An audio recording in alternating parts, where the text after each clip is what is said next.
uretse ndabizi ko wishimye sibyo urishimye gusa ntabwo nzi ngo bikomeye cyane kabisa kuri uruhande rw'amakipe abiri agiye ntabwo sibyo uri kuri uruhande je mfana ikipe ya Kiyovu Sport ariko naje gushyigikira ikipe ya Rayon Sport kuko buriya Kiyovu Sport na Rayon Sport bifitanye communication ihambaye cyane nkaba nje mfana ikipe ya Kiyovu Sport muri make waje muri gahunda ya munyicire ya munyicire kabisa ya munyicire kabisa gateranya kabisa ariko ikipe ya Rayon Sport igomba gukubita ikipe ya APR ibitego 2-0 kuko hano muri stade dusanzwe tuhatsindirwa n'ikipe ya APR ariko uyu munsi Rayon Sport igomba gutsinda ikipe ya APR ibitego 2-0 ngo waguhomye yanakongera kare ni ibintu bidashoboka ni ibintu bidashoboka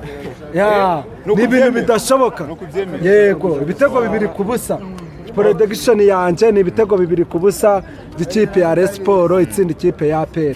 Okay, amahirwe masa. Thank you very much my dear friend. Yewe bro. Amahoro. Ona uri umure. Bakwitande. Mani yagwa Egide. Mani yagwa Egide. Kuki wahisemo kuba umurenge? Yego icyatumye mbamo guhita kuba umurenge.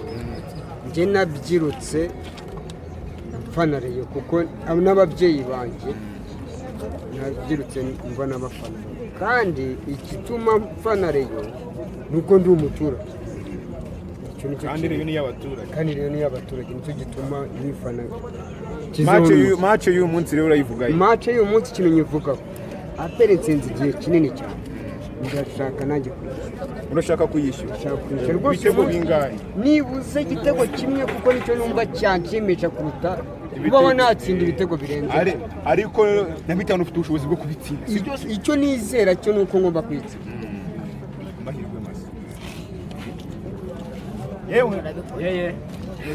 yewe nene wala yape ale yo baretse